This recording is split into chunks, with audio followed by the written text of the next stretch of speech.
Well, folks, welcome to day 3 of the $0 Daily Ranger Challenge. So far, we have gone 200 and maybe 15 miles on the Ranger, just to and from work, plus we added 250 to that number last night. So we're approaching 500 miles on the $0 Ranger. In that time span, she's done pretty good. She's impressed me quite a bit, and I can't say anything but I'm happy with her. Now, the few problems that she has had is the AC stops working pretty regularly due to a vacuum leak, and now my headlights don't work as of last night.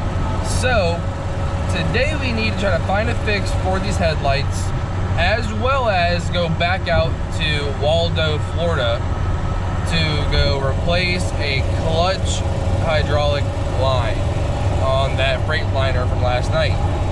I'm excited to find out what day 3 has to offer us. With the magic of YouTube, none of us have to wait.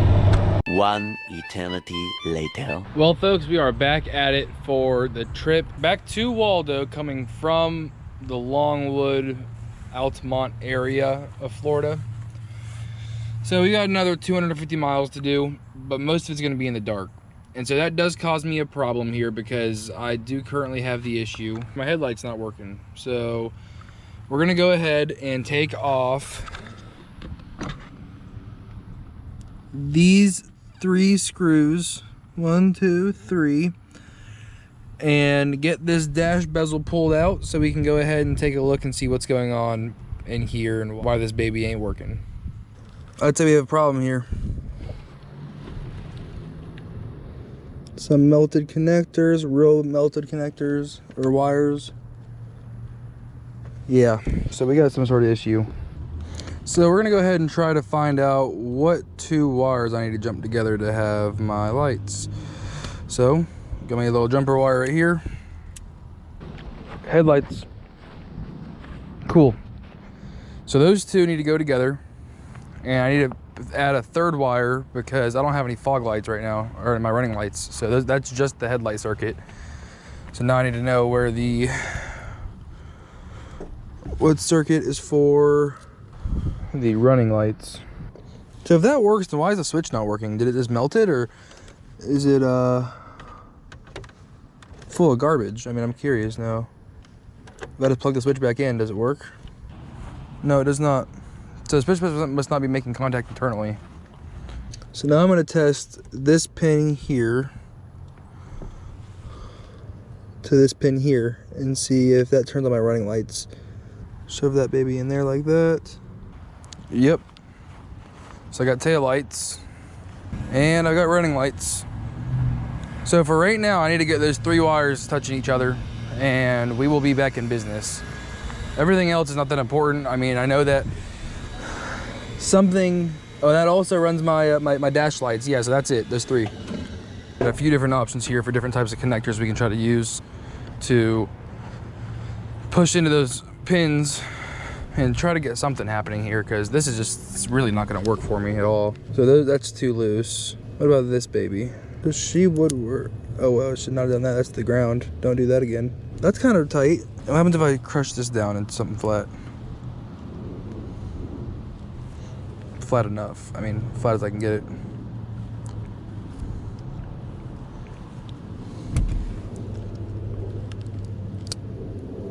That's it right there. So you got power, low beam, and running, and that's what we're gonna do tonight to get us where we gotta go. So I'm going to shove this in here. I'm gonna go get another one of these. Now let's see what I need for this bottom pin. What can I get in there? That's gonna be a bit tougher, but we've got part of it figured out so far. And a little fuse we're gonna throw in just to be sure everything's safe. And that's also how I'm gonna turn it on and off with the fuse. Try to modify this to slide into that groove. Put it over here, grab these, do one of these numbers, one of these numbers,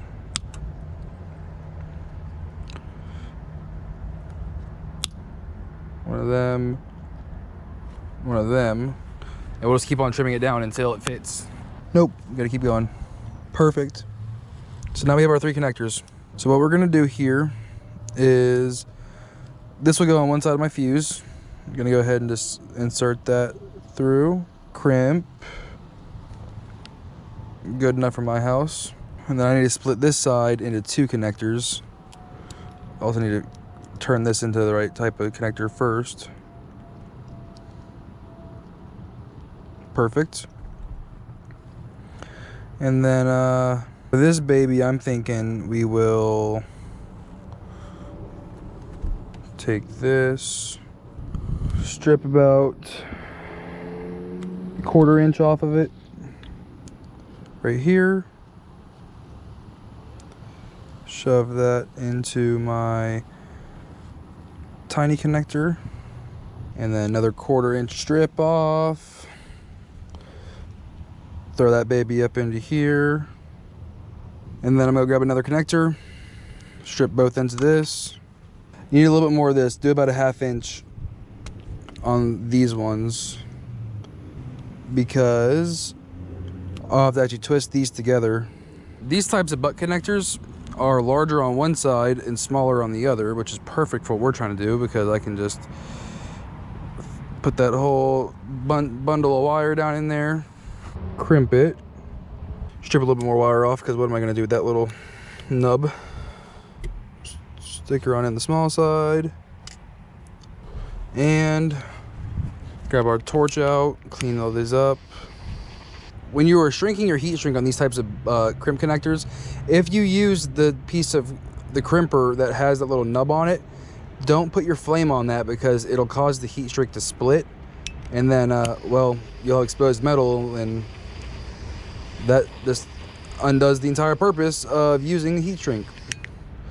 Now I am going to take it one step further, try to run some heat shrink over top of these. Not all of them, but mainly this one here. Has me a little uncomfortable. I just feel better with a little bit of heat shrink right over top of this, right about to there. So power here.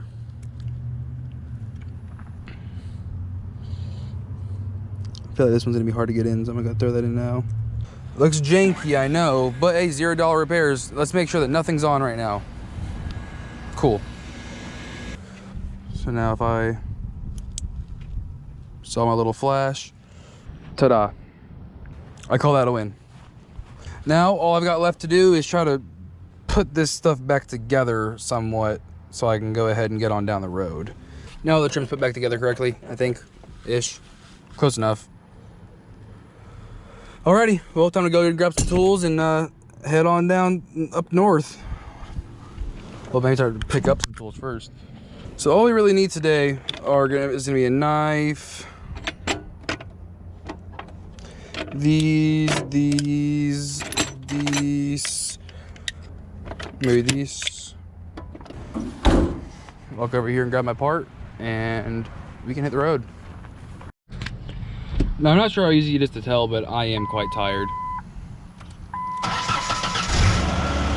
But the Ranger's excited for this trip. Y'all are excited for this trip. And so, you know what that means? I'm excited for this trip. So let's get on, hit the road, and make some memories. So, a quick recap of last night.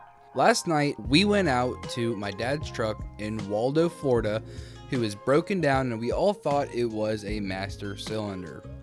Clutch goes straight to the floor. Well, it turns out that it was not a master cylinder, but in fact, the line that goes between the master cylinder and the slave cylinder. We tried to do a quick field fix on it, but we were unable to manage that. But that's all right, because he has a little bit extra time to deliver this trailer, so we're on our way back out there tonight to throw a clutch line on the truck, bleed the system, and he should be back on the road within 20-30 minutes. Let's see how this goes.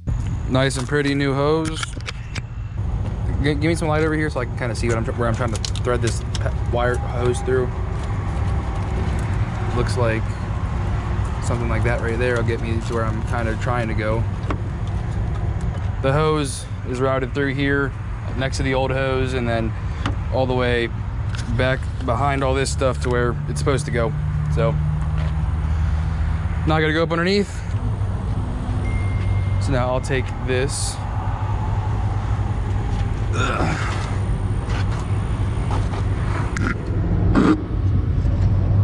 There's my line. So I'm gonna tie this next to that one for right now. By the way, I really appreciate that you haven't been running your truck, man. That'd be Yeah. Yeah, I think it'd be a little bit warm for you. Yeah. Sweet. Oh, yeah, I forgot what I was doing. Working. You've been hanging out at Chapter Line, man. Yeah, tell me about it, bro. Hey, what you doing over there? Truck's falling apart. Don't be doing all that. Don't be doing all that. You're freaking me out. Oh. Covered in oil. Nice. Right in my armpit, homie. That's yucky, bro. What are you doing down there? Not enjoying what I just did is what I'm doing. This is not epic, bro. I gotta go home.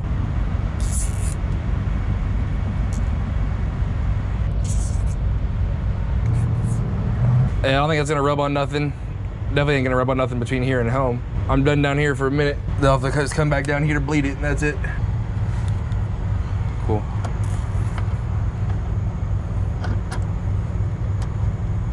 We'll fill it up now. Yep, just go ahead and pour some in there. It's good. So I'm gonna go down there. I hate this part, bro. I hate this part. You think it's funny? No. She's open, so fluid's gonna start flowing soon. But they got a lot of spiders. Ah, it's a jumping spider. Ah! Yeah.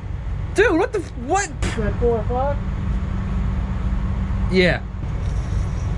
A lot of air. Again. Again. Again. Again. I ain't getting nothing down here now. Again. Again. Again. All right, again. Let's go again. 10 again. 10 again. I'm ready for you. All right, ready? Again. Again. Again. Again. We didn't run out of fluid or nothing, did we? Huh. 10. Again. Again. Again. Again. Again. 2,000 years later. So folks, we are finally done-ish getting this master cylinder taken care of and the hose that goes from the master to the slave. Now, I got here right around 9 p.m. It is now 1 o'clock in the morning.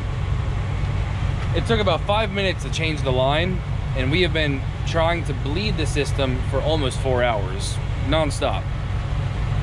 If you find yourself in a similar situation and you don't got the reverse bleeder and all that other fancy stuff, it turns out that the secret is to just pump the clutch forever and then crack open the bleeder. You know, you're looking for 60, 70, 80 pumps before you bleed it, before you crack the bleeder valve. Sounds insane. I would say that I was insane, but we were here 4 hours, and until we started just not stopping the pumping process, you know, we were getting nothing. And then we did, and it took, what, 20 minutes, 30 minutes? Yep. So, it's not 100%. It still takes about 10 presses of the clutch to get back to, you know, a full range of motion. But it's enough for this roadside repair to, you know, be complete, for him to be able to get this trailer to wherever it's going, and then come back to the house where tomorrow we'll be able to actually, you know, finish this process with the stuff I have at the house. So, are you happy with the Thank you so much. I don't like living at this truck stop. It's not a very good one. No, it's not. Day 3 of the challenge is coming close to an end. Well, actually, I guess it's day 4 now. But as far as I'm concerned, day 3 isn't really over until I make it home and park for the day. So day 3 is going to end with somewhere around 700 miles on the Ranger rather than 300 miles like I was planning.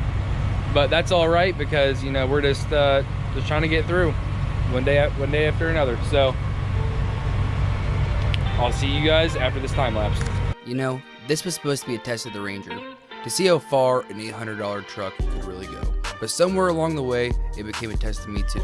Tonight wasn't easy. 100 miles from home, parts stores closed, tools scattered in the dark. Every problem this truck threw at me felt like it came with its own deadline. But the thing is, I didn't quit. I couldn't quit. Because sometimes it's not about the truck or the miles. or even the parts you fix along the way. Sometimes it's about proving to yourself that no matter how long the road is, no matter how rough the day gets, you can always keep pushing. And maybe, just maybe, you'll get where you're going. 4 in the morning, dead tired, grease under my nails, and a truck that still runs. This wasn't just a test of the Ranger, it was a test of me too. And I think I passed. Well, I've made it home, and I feel like it is now fair to finally call it the end of day 3.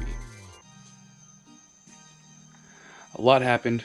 There was a lot of setbacks. Not everything went as planned, but everything that needed to happen did happen.